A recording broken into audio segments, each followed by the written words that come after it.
중국은 오는 10일 사우디아라비아를 중국으로 불러들여 월드컵 3차 예선 2차전 경기를 치릅니다. 지난 일본 원정 경기의 와중에 중국 언론과 일부 축구 팬들이 사우디전에서 야유를 하면 안 된다는 주장을 하고 있습니다. 품격 있는 관중 매너 어쩌고저쩌고 하면서 대표팀을 응원하라는 캠페인을 펼치고 있습니다. 현재 중국에도 브란코 이반코비치 감독에 대한 비난과 분노가 하늘을 찌르고 있습니다. 사우디전에서 브란코 감독의 모습이 전광판에 나오면 야유가 나올 것이 확실시되는 상황입니다. 특히 호날두와 혼란을 뛰어넘는 세계적인 공격수라고 자랑하던 우레이도 축구 팬들의 집중 야유를 받을 판입니다. 이런 상황에 한국의 야유 사태가 중국에서 큰 화제가 되었습니다. 한국을 따라하면 안 된다는 경고가 계속 나오고 있습니다. 랴오닝성 다렌시에는 지난달부터 중국 대표팀의 합숙 훈련 장소가 차려졌습니다. 그동안 중국 대표팀은 다렌시 주민들의 뜨거운 박수를 받으면서 훈련장을 오갔습니다. 긴 합숙 훈련을 마치고 일본 원정을 갔다가 대패를 하고는 조용히 돌아온 대표팀입니다. 일본 원정 경기 이후 합숙 훈련장에는 경비가 삼엄하게 서 있으며 살벌한 침묵만 흐르고 있습니다. 그동안 훈련 모습을 자랑스럽게 공개하던 중국 대표팀은 현재 문을 걸어 잠그고 10일 사우디전을 준비하고 있습니다. 달라진 점은 갑자기 중국 매체와 다렌시가 성숙한 응원 문화를 요구하고 있다는 것입니다. 끝까지 박수를 보내는 선진 문화, 자랑스러운 중국의 응원 문화 등의 구호가 곳곳에 부착되고 있습니다. 다시 대표팀을 응원해달라는 현수막과 플랜카드가 내걸리면서 사우디전을 준비하고 있습니다.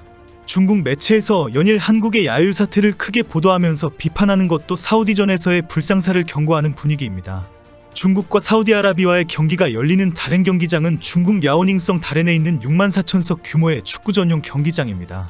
2023년에 완공된 경기장으로 현재 중국 리그팀인 다롄닝보가 사용하고 있습니다. 중국 축구 국가대표팀은 2023년 6월 16일 미얀마를 초청해서 친선 경기를 치렀는데 4대0 승리로 끝이 났습니다. 중국 축구 매체들이 대표팀에게 기분 좋은 승리의 기억이 있는 곳이다, 사우디를 이길 수 있는 징조로 보인다라고 보도하는 이유입니다. 중국은 최근 사우디아라비아 표본의 유명 평론가 세르히오 에치고는 일본 니칸 스포츠를 통해 솔직히 중국이 너무 약해서 의미 없는 경기다, 이번 경기 중국은 정말 기대 이하의 모습이었다라고 논평했기 때문입니다. 에치고는 솔직히 중국은 너무 약해서 어느 팀이나 쉽게 대승할 수 있었다, 바레인은 중국과 달리 수비도 탄탄하고 역습이 가능한 팀이다라고 지적했습니다. 논평은 중국전 대승은 잊어버리고 바레인전에는 바짝 긴장해서 진짜 승리를 해야 한다는 내용이지만 논평에 중국을 노골적으로 까고 돌려깐 것은 확실합니다. 실제 중국이 보여준 경기 내용은 7골 차라는 격차뿐만 아니라 골점유율이 22.8%에 그칠 만큼 90분 내내 수세에 몰린 채 경기를 치렀습니다. 슈팅수는 1대17 전반 22분 골대를 크게 벗어난 장이닝의 오른발 슈팅이 이날 중국의 처음이자 마지막 슈팅이었습니다. 기대 득점 수치 역시 0.03에 불과하여 실질적으로 득점할 가능성이나 능력이 전혀 없었다는 것이 확인되었습니다. 일본을 상대로 두 줄 수비를 펼쳤지만 일본의 패스에 활짝 열어주면서 뻥 뚫린 모습이었습니다. 공격으로 전환되는 패스는 엉뚱한 곳으로 패스를 하면서 번번이 끊겨버렸습니다. 도리어 중국은 못된 버릇만 노출했습니다.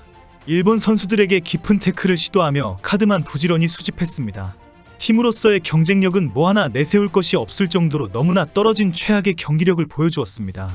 중국의 유명 이야기꾼인 리보칭은 경기를 기권하는 방법이 있었다, 0대3으로 패배했다면 기록도 더럽히지 않고 몸도 피곤하지 않았을 것이다 라고 비꼬았습니다. 실제 0대7 대패는 중국이 일본과의 맞대결에서 기록한 최악의 패배였으며 월드컵 예선전에서 한 경기에서 가장 많은 골을 허용한 기록도 세웠습니다. 유명 스포츠 해설가 잔지는 1998년 이후 일본을 단 한 번도 이기지 못한 역사와 기록을 지키느라고 고생했다라고 조롱했습니다. 중국은 1998년 다이너스티컵 대회에서 일본을 꺾은 후 최근 16경기를 치르는 동안 단 한 번도 이기지 못했습니다. 경기 후 중국 매체들과 축구 팬들은 너무 수치스럽다며 무엇부터 말을 해야 할지 모르겠다는 입장이었습니다.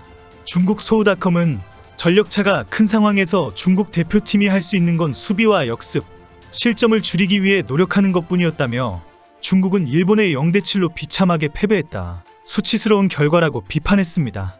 신화스포츠도 중국이 일본의 0대7로 비극적인 패배를 당하면서 일본전 역대 최다 실점, 월드컵 예선 단일 경기 최다 실점, 월드컵 예선 역대 최다 점수차 패배라는 기록들을 남겼다고 꼬집었습니다.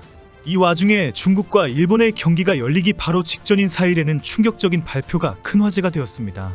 국제축구 역사 통계연맹이 중국 공격수 우레이가 2024년 전세계 최다골 기록자라고 발표한 것입니다. 2024년 한 해 동안 전세계를 통틀어 공식 경기에서 가장 골을 많이 넣은 선수 랭킹에서 우레이가 호날두와 홀란을 뛰어넘어 세계 최고 공격수라고 발표했습니다.